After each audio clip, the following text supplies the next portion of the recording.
Salud is supported by Texas Mutual Workers' Compensation Insurance Company. Hola, and welcome to Salud, celebrating South Texas Latina leaders. I'm your host, Melanie Mendez-Gonzales. On this episode, you're going to meet two incredible women who decided to take a stand and lead right where they are. Plus, it's a must for any businesswoman, smart money management. Salud starts now.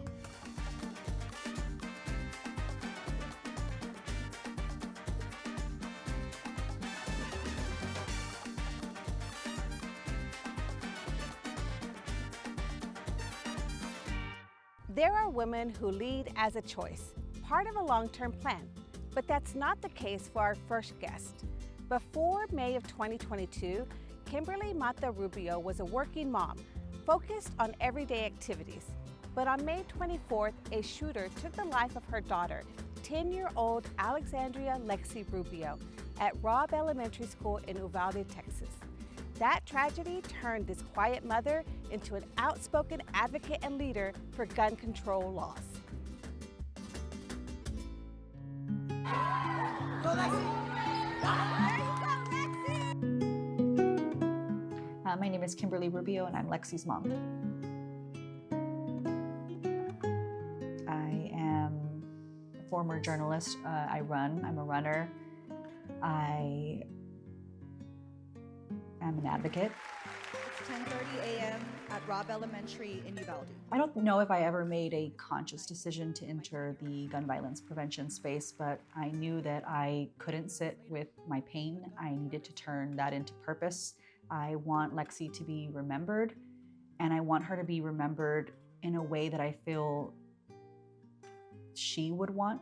And Lexi's a leader, and I just want to be most like her. I'm speaking directly to moms when I say our babies' lives are on that ballot. Leading is difficult because there are days when you don't want to get out of bed, when all I want to do is just wallow in my grief. But there's work to be done, and someone needs to do it.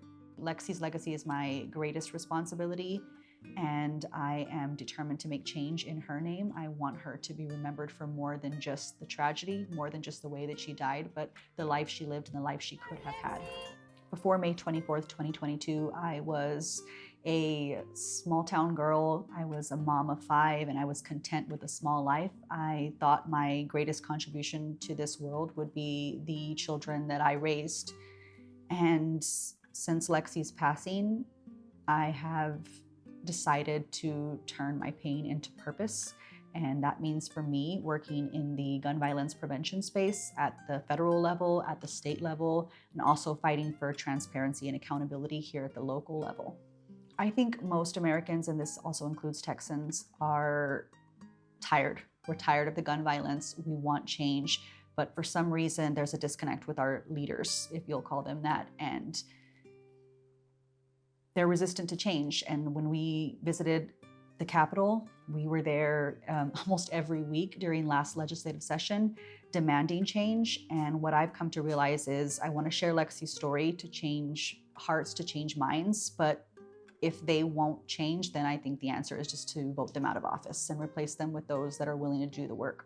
Magna cum laude. I was a very quiet person before May 24th, 2022. I was shy and not very outspoken, and now I'm her voice, and I refuse to let her story be unheard. I would say something me and Lexi talked about often is that the future is female, and women, we have voices. And I think it's time that people heard those voices, and I want women to speak up. We are no longer asking for change. We are demanding it, and we are angry as hell. I think it's important because we have stories that haven't been told for so long. Women have been overlooked, and I think it's time that we take that power back. I buried my 10-year-old daughter after she was murdered in her 4th grade classroom. Nobody can hurt me. So yes, I face a lot of resistance. I have met with people like Ted Cruz, who were horrible to sit down with, had horrible things to say. And I just need them to know that I'm not going to stop. Nothing can stop me. I hope that if a young girl is watching and resonates with my story, that it inspires her. I will say that I did see some of that when I ran for mayor. It was very touching. I would go out places, even at HEB, and I would see a little girl staring for a little bit, and then finally she would have the courage to come up and talk to me, and she would say, you know, you're Lexi's mom, or I had Lexi for this class. And they saw my signs around town, and it made me think of Lexi and the way that she looked up to women in positions of power, and it was beautiful to experience. So since everything happened, have met a lot of incredible women, not just here in Uvalde, but outside as well. I feel like a lot of women have been paying attention to some of the pushback I've received, and something that they've, you know, passed along to me, whether in person when they meet me or online, social media, is to not stop, to not give up. They're in my corner, and I appreciate that. The first time that I spoke out was when I addressed Congress, and that was June 8th. That was 3 days before we buried Lexi. We seek a ban on assault rifles. And I was incredibly nervous. I knew the world was watching, and I just wanted to get the message out there. This is my daughter. This is who she was. This is who she could have been. And this is why you need to join me in this fight for change. I don't know if I see myself as strong as so much as determined. I think determined is a better word. Uvalde native. I was raising my children here. I worked at a small town newspaper. I loved my job, but I did have plans on moving my children out of Texas. I just wanted them to see what was out there. And, you know, I left my job to go back to school. I had a plan, and I was just 6 months too short. And we lost Lexi, and we've decided to stay here with her. I wasn't very involved when I was younger. I didn't go to college, so there was a lot of things that I was unaware of. So when I started working at the Uvalde Leader News, I got to see how city government runs, how county government runs, you know, district court, and it was eye-opening. And I owe a lot of my success at college after to the Uvalde Leader News and my experiences there. The reason I ran for mayor is because I wanted to be part of the change. At the time, there was a lot of unanswered questions. I was frustrated by that, and I felt like there was a lack of accountability and transparency, and not just for the answers for Robb, but going forward, how do we make sure this never happens again? And to me, getting into it, you know, not just calling others to pay attention, but just being part of the change. I lost to Cody Smith. I've been asked a lot recently if I'm going to run for mayor. No, I'm not going to run for mayor, but this won't be the last time my name's on a ballot. I'm open to different opportunities. I'm gonna see where my future leads me right now, considering law school. And I remember people telling me that, you know, you need to go to college right out of high school. And while I agree, I know now, looking back, that I wasn't ready. The moment that I lost Lexi, I lost myself. The person I was, the mother I was, just ceased to exist. And I sat with that pain, with that grief, and I just couldn't take it. I can't take sitting still. I needed to run from it all. And for me, it was the choice to be an advocate, to fight for change. And it has both served the purpose of distracting me and also helping me help other moms never have to feel this type of pain. A hearing in Austin revealed this. The head of DPS says When that police had we have the wrong people leading, this is the kind of tragedy that happens. This is why people who are good leaders, who have good hearts, should be at the front lines. Good job, Lexi! Lexi is a leader because she was just so well-rounded, of both being intelligent and competitive, but compassionate. So much compassion. She was a sweetheart. On the day of, she received the Good Citizen Award. So not only did we recognize her as a leader, but so did her teacher and her classmates. Lexi is a leader. Lexi was the kind of child every parent wants, the kind of student every teacher wants. She had such a good heart. She was very interested in learning about social justice. She wanted to be a lawyer. She loved learning about women in positions of power. And she would still be there listening to me, and we would just have a back and forth conversation. It wasn't just us that lost Lexi. This world lost Lexi, and the powerful impact she would have made, and that I hope she can continue to make through me. But it's just so sad that she didn't get to do that on her own, in her own way. My primary influence is Lexi. I want to be most like her. For those that were blessed to know her, she's an incredible 10-year-old. She was intelligent, athletic, driven, compassionate. She was a leader, and I want to be the most I can be like her. As long as I've got Lexi, I've got this.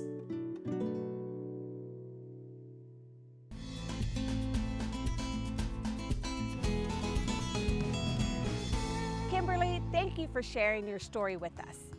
Back in San Antonio, our next guest started leading in her West Side neighborhood decades ago, fighting for equity in schools and pushing for city services that were in more affluent parts of San Antonio. Years later, Jesusita Rios is still leading. My name is Jesusita Rios. I'm an ex-educator and a community activist right now. I'm more of an advocate. Hi, this is for one of the meetings that we're going to have. I've lived in this neighborhood for 63 years out of my 65 years. Here, it was a lot of the rural area. We hadn't been annexed yet by San Antonio, so we had a lot of the Venda Wallace farm. The Venda Wallace farms was a lot of cornfields all over, and the roads were dirt. There was no lights, there was no plumbing. Our closest place that we could go get some water was Las Palmas. And we would go and we would buy barrels of water and we would haul them in, and we would heat up the water so we could have warm water so we could take a shower and stuff. And we lived in little shacks, really. Then it started developing and everybody started building their homes and things like that. But yes, and we played out in the streets, and we had a lot of fun. And it was a lot of the neighbors and the stories that the neighbors told us and everything that made a very big impact in my life.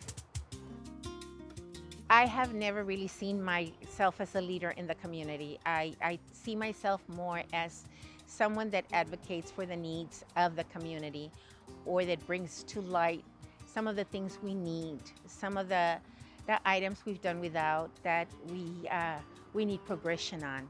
So that's more what I like to do. I talk to the elders because they've got story to tell. And I like to talk to the youth because I like to go ahead and give them that knowledge of, this is where we were. And it was nice if you grow up and you come back and help also. When the school started going here, Miss Oralia and Oralia Martinez, Nena Mata, the Chavelas, all of them, Perez, the surnames were Martinez, Perez, Becerra. Those are the people, Sanchez, those are the people that started saying, we need a bus so they can come and pick up the kids. So they took the tape measure and they measured all the way to Kennedy High School so they could get their kids, to go to school and they didn't have to walk because it was a long ways. I graduated from UTSA and I had my bilingual classes were there. I went on to get my bachelor's. I went on also to get my master's degree. My education here in Edgewood was in Edgewood. I'm a lifelong community member, but I did drop out of school in the 10th grade. And then I went back and I got my GED through Edgewood because, of course, when you go into the school system at that time, in my era, it was the era of, okay, you came in, you don't know English, you don't come from the right place. My father was a fruit peddler, an immigrant, so I'm the first generational person that went ahead. It was hard. We struggled. We struggled with a lot of the poverty and things like that. And then you go into school and you struggle some more because you're not eating the right foods, everything's wrong with you. So it took a lot to build that up. It took a lot. I decided to go into teaching and it became a career. What encouraged me to go back was a need for being able to serve my community. I was working at a 7-Eleven. I had worked at a pig stand, and it wasn't enough to maintain a family of I was having children, of course, and through luck, my husband became disabled. So I went back to school, and I went ahead and I did what I could. I went to SAC and took classes, I called around and I said, where's the need area? And they said special ed and bilingual. And I said, you know what? Bilingual is a great area to go into, especially since my schooling had taken a lot of my Spanish away also, because we weren't allowed at that time to talk Spanish in the classroom. The first thing I did was try to find out as much as possible of the things. I knew there was a need. I didn't even know there was a neighborhood association. And I finally met the person that was with the neighborhood association, which was Velma Peña. And she was my mentor. She took me in, she started showing me things. I was also trying to teach the parents about education and how to go and advocate for their children at the school. So I was having a class at that point, it was the old Alamo Community College. We put our tables at schools and started telling them, you know, come listen to the information. I did nutrition. I did standing up to the, you know, getting up to the board and speaking. We did voting and census at that point. You know, your right to vote, what it entails. So I was all over the place. And then with Yvonne Peña, she had the West Side Stories magazine. And I was writing stories for her also as a reflection of my childhood. I think the best advice that I've ever gotten is, yes, don't give up. It doesn't matter your skin color or where you came from. What matters is your belief in yourself and the vision that you have to strive for the resilience to get there. Whoever goes into this line of commitment or advocacy, one of the things that they do need to do is take care of themselves also. Because we get so involved in trying to solve problems and get things done that sometimes, and like one thing I said was I had health issues. I wasn't ready to retire in 2015, but because I was so active and so vocal, you know, it takes a toll on your health. Even now, I have to really step back and pace myself. There will be tomorrow, and you will live to do and fight for another day. That's just the way you have to take it. But in that, you learn everyone I've come across, every single person I've come across, I've learned something from them. They have been my mentors, everyone, whether it's good or whether it's bad. You take what you can and you go ahead and you implement and you do the best you can. So it's been a beautiful, beautiful journey for me. And it's at 60, you know, people are supposed to be like retired and cry. I'm living a good life. I love it. I love the people I interact with, the vision that we have, the being able to look beyond what's here and make it better.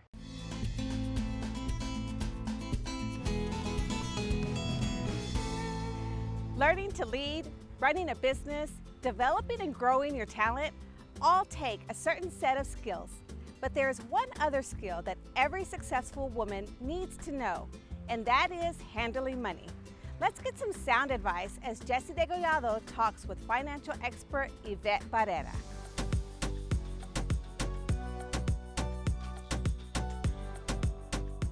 We're so happy to have Yvette Villanueva Barrera, a financial expert who has done quite a bit of work with small business owners, many of them Latinas.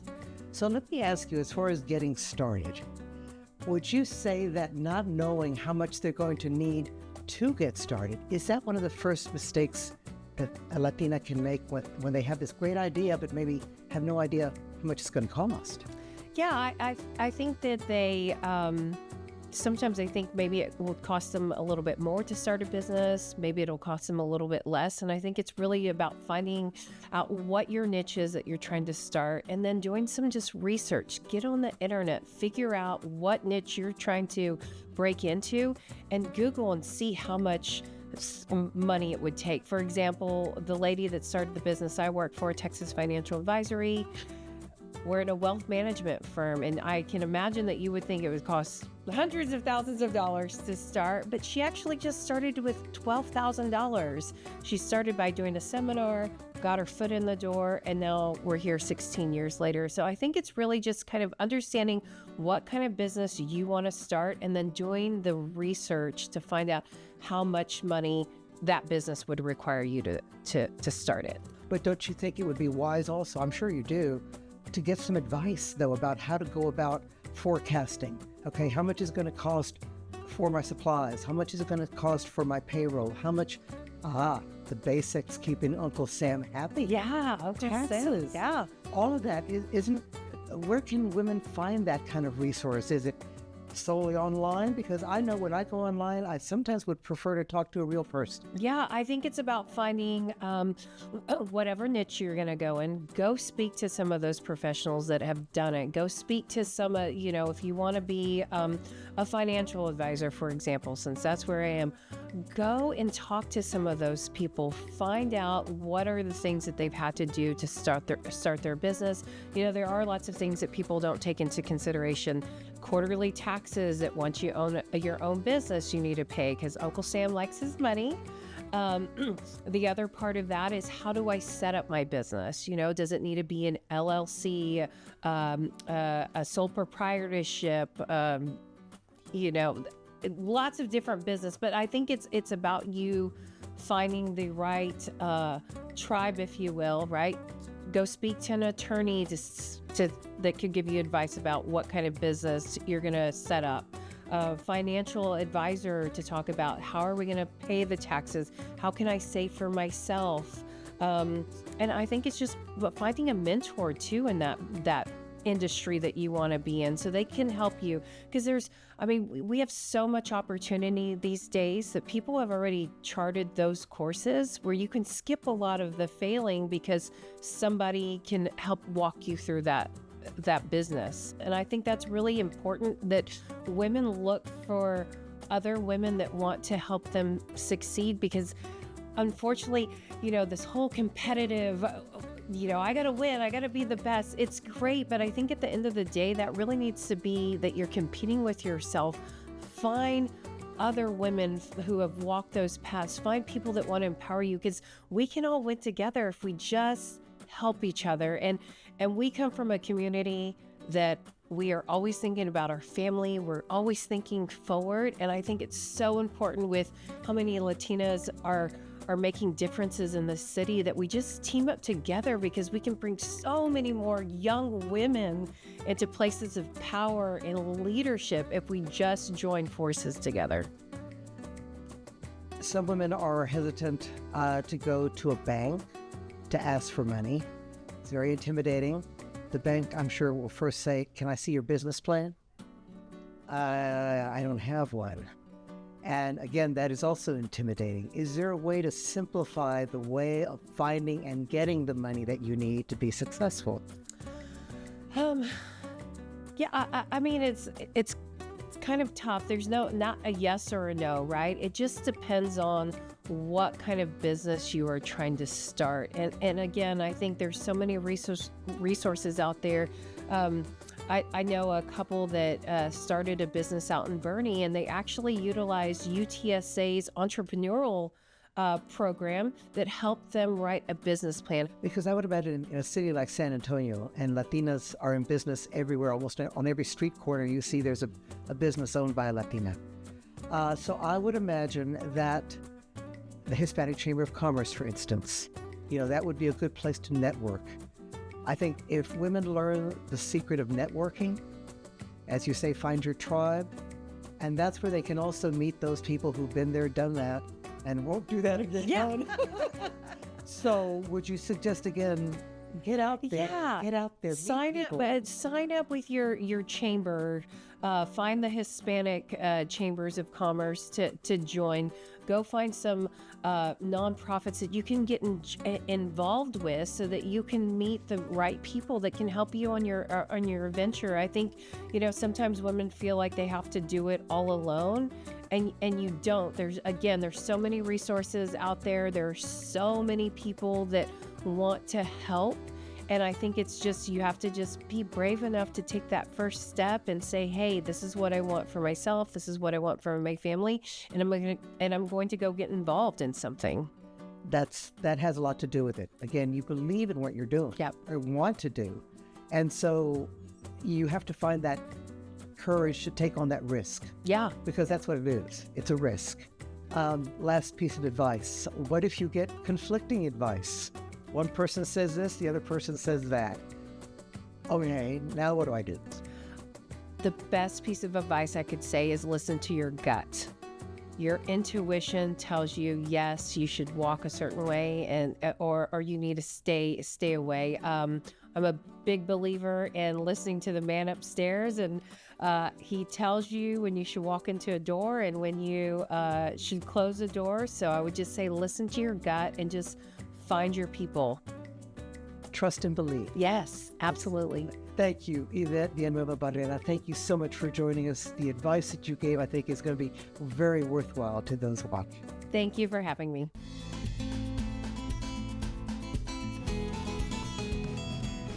Thanks, Jessie. That wraps up this series for Salud. We're so glad you've been a part of our celebration of Latina leaders. I'm Melanie Mendez-Gonzales. Nos vemos.